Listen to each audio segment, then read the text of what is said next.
Hello friends, today I'm going to start a new class.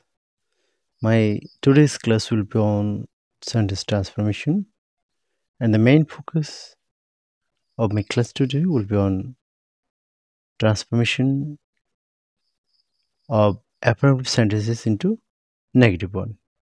বন্ধুরা আজকে affirmative সেন্টেন্সকে negative করার basic নিয়মগুলো শিখব।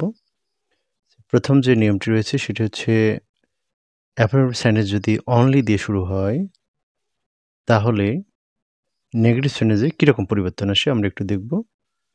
সো অনলি সংক্রান্ত আমরা এখানে ৪টা রুলস দেখব। যেমন অনলি যদি আল্লাহ বা ব্যক্তিকে বোঝায়, অনলি যদি আল্লাহ বা ব্যক্তিকে বোঝায় তো অনলির পরিবর্তে আমরা ব্যবহার করব নান বাট। যেমন অনলি আল্লাহ ক্যান হেল্প আস, এখানে অনলির পরিবর্তে আমরা নান বাট ব্যবহার করব, যেহেতু এটা আল্লাহর ক্ষেত্রে আল্লাহকে বোঝাইছে। অনলি আল্লাহর ক্ষেত্রে আল্লাহর সামনে বসেছে। So here the changed word would be none but, অর্থাৎ অনলির পরিবর্তে নান বাট বসবে এখানে। None but Allah can help us. In the same way আমরা যদি বলতাম যে only Rahim can do this, তাহলে হতো only Rahim can do this. So instead of only we can use here none but. So second রুলটা হচ্ছে অনলি মেয়ারলি যদি object বা বস্তুকে নির্দেশ করে, তাহলে অনলি বা মেয়ারলির ক্ষেত্রে আমরা অনলি বা মেয়ারলির পরিবর্তে আমরা নাথিং বাট ব্যবহার করব, যেহেতু অনলি বা মেয়ারলি বস্তুকে নির্দেশ করছে এখানে। যেমন হি হ্যাজ অনলি পাসপোর্ট, তার কেবলমাত্র একটি পাসপোর্ট রয়েছে। এখানে অনলিটা পাসপোর্ট একটা বস্তুকে নির্দেশ করছে। সো এখানে অনলির পরিবর্তে বা মেয়ারলির পরিবর্তে আমরা নাথিং বাট ব্যবহার করব। So he has only a passport, এই অংশটা লক্ষ্য করি। এটার নেগেটিভ সেন্টেন্স হবে he has nothing but a passport. He has nothing but a passport. So আমরা অনলির পরিবর্তে এখানে কী ব্যবহার করলাম? নাথিং বাট ব্যবহার করলাম। তেমনিভাবে I have only a book, only book. So আমার একটি মাত্র বই রয়েছে, কেবল একটি বই রয়েছে। So I have nothing but a book, এরকম হতে পারে। এরপর অনলি যদি এজ বা নাম্বার অর্থাৎ বয়স বা সংখ্যার ক্ষেত্রে অনলি যদি বসে, অর্থাৎ বয়স বা সংখ্যার পূর্বে যদি অনলি ব্যবহৃত হয়, সেক্ষেত্রে অনলির কীরকম পরিবর্তন হবে? সেক্ষেত্রে অনলি আমরা অনলির পরিবর্তে নট মোর দেন অথবা নট লেস দেন ব্যবহার করব। নট মোর দেন বা নট লেস দেন। যেমন he is only 20, he is not more than 20 অথবা he is not less than 20। He is not more than 20 অথবা he is not less than 20। এরপরের যে ওয়ার্ডটি রয়েছে অনলি প্লেসের ক্ষেত্রে, অর্থাৎ জায়গার ক্ষেত্রে যদি অনলি ব্যবহার করা হয়, সেক্ষেত্রে কেমন হতে পারে? It was found only in Dhaka, it was found only in Dhaka. এখানে লক্ষ্য করি অনলি এখানে কার ক্ষেত্রে ব্যবহার করা হয়েছে? প্লেসের ক্ষেত্রে। এখানে অনলি ইন ঢাকা, এখানে প্লেস হচ্ছে এখানে ঢাকাটা প্লেস। সো অনলি এর পরিবর্তে এখানে আমরা নো হোয়ার বাট ব্যবহার করব, nowhere but. So it was found nowhere but in Dhaka, it was found nowhere but in Dhaka. Okay, next rule, affirmative সেন্টেন্সে must, have to, has to, এরকম যদি present ফর্মে থাকে must, have to, has to, আমরা must, have to, has to পরিবর্তে can not but অথবা can not help plus verb plus ING. So আমরা সেন্টেন্সটা লক্ষ্য করি, you must obey your parents, you must obey your parents. So আমরা লক্ষ্য করি এখানে চেঞ্জটা হবে you cannot but obey your parents অথবা you cannot help obeying your parents. এখানে লক্ষ্য করতে হবে ক্যান নট হেল্প যদি ব্যবহার করি, এরপরে ভার্বের ভিং ব্যবহার করতে হবে। Can not help plus verb plus ING.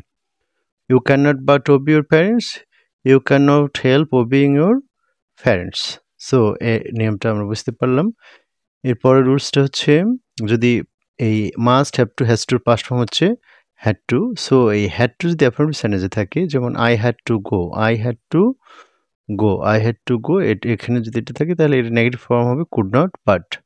So I had to go এর নেগেটিভ ফর্ম হচ্ছে I could not but go, I could not but go. Okay, next rule, both dot dot and অথবা শুধু and, এরকম both dot dot and অথবা and দ্বারা দুটো noun word যুক্ত থাকলে এই প্রথম বোথের পরিবর্তে আমরা অনলি নট অনলি ব্যবহার করব এবং পরের অ্যান্ডের জন্য আমরা বাট অলসো ব্যবহার করব।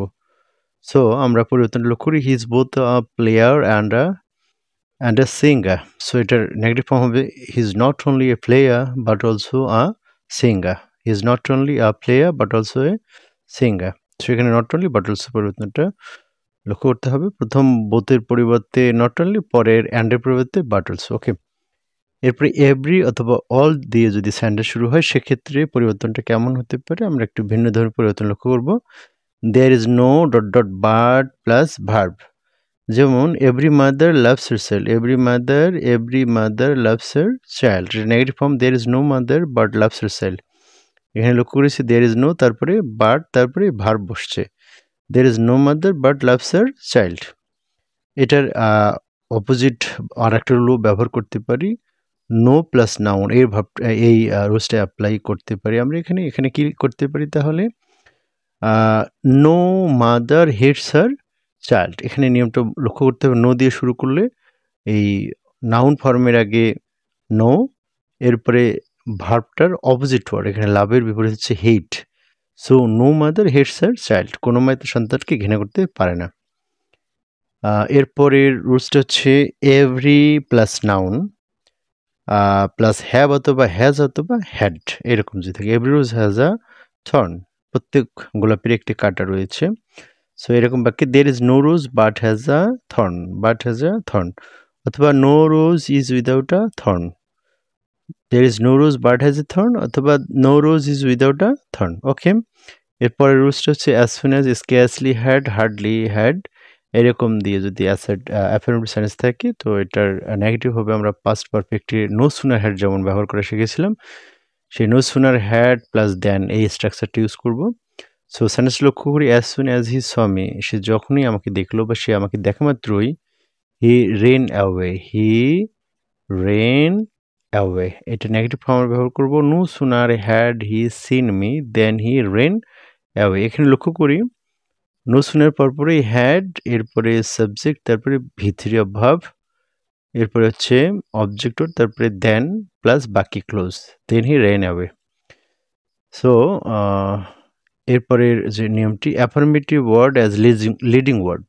লিডিং ওয়ার্ড বলতে যে ওয়ার্ডটি বলার জন্য একটা সেন্টেন্স লেখা হয় সেটি হচ্ছে সেই ওয়ার্ড লিডিং ওয়ার্ড, সেই সেন্টেন্সের লিডিং ওয়ার্ড। যেমন আই শ্যাল রিমেম্বার ইউ, এখানে রিমেম্বার কথাটা বলার জন্য এই সেন্টেন্স পুরোটাই বলা হয়েছে আই শ্যাল রিমেম্বার ইউ। এখানে রিমেম্বার শব্দটা লিডিং ওয়ার্ড, এই বিপরীত শব্দ ব্যবহার করবো আমরা এবং বাক্যটা নেগেটিভ করব। আই শ্যাল রিমেম্বার ইউ, এখানে রিমেম্বারের বিপরীত হচ্ছে ফরগেট, এবং এই বাক্যটা শ্যাল এর পর নট ব্যবহার করলে বাক্যটা নেগেটিভ হয়। So I shall not forget you, I shall not forget you. পরের রুলসটা লক্ষ্য করি, এরপরের রুলসটা হচ্ছে অলওয়েজ প্লাস অ্যাফার্মেটিভ ওয়ার্ড এরকম যদি থাকে, যেমন I am always agreed with হিম, এই সেন্টেন্সটা লক্ষ্য করি। এই সেন্টেন্সটাতে অলওয়েজের পরিবর্তে নেভার এবং যে অ্যাফার্মেটিভ ওয়ার্ডটা নেগেটিভ ওয়ার্ড ব্যবহার করা যায় বা অ্যান্টোনিম ওয়ার্ড ব্যবহার করা যায়। সো এখানে সেন্টেন্সটা ছিল I am always agreed with him, I never disagreed with him, অথবা I am never disagreed with him. Okay, পরের রুলসটা হচ্ছে টু টু, পরের রুলসটা হচ্ছে too he is too weak to walk, এটার স্ট্রাকচার নেগেটিভ হবে সো ডট ডট দ্যাট, এইরকম স্ট্রাকচার ব্যবহার করব। যেমন he is so weak that he can not walk, এখানে he is so weak that he can not walk. এখানে লক্ষ্য রাখতে হবে যে প্রথম অংশটা, যেমন he is too weak to, এখানে ইজ প্রেজেন্ট ফর্ম। সো পরের অংশে আমরা যখন সো ডট ডট দ্যাট ব্যবহার করব, দ্যাটের পরের ক্লোজটাতে ক্যানট ব্যবহার করবো যদি প্রথম অংশ প্রেজেন্ট ফর্ম হয়, যেখানে ইজটা প্রেজেন্ট ফর্মে। আবার যদি প্রথম অংশটা যদি পাস্ট ফর্ম, যেখানে ওয়াজ রয়েছে, এরপরে কুড নট হবে। সো আমরা সেন্টেন্স দুটো লক্ষ্য করি, he is too weak to walk, he is so weak that he can not walk. আবার he was too short to touch the roof, he was so short that he could not touch the roof. So আরেকটা rules থেকে too plus adjective অথবা adverb plus for plus object form, এরপরে too plus V one. যেমন their throats war two dry for them to speak, এটার negative form হবে their throats were so dry that they could not speak. এখানে for plus object ওয়ার্ডকে আমরা ফরের পরিবর্তে that, এবং যে অবজেক্ট ওয়ার্ড দেম রয়েছে দেমের এখানে সাবজেক্ট ওয়ার্ড ব্যবহার করেছি আমরা এই পাশে।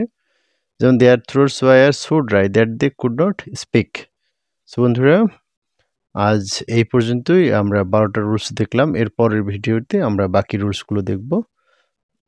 So thank you.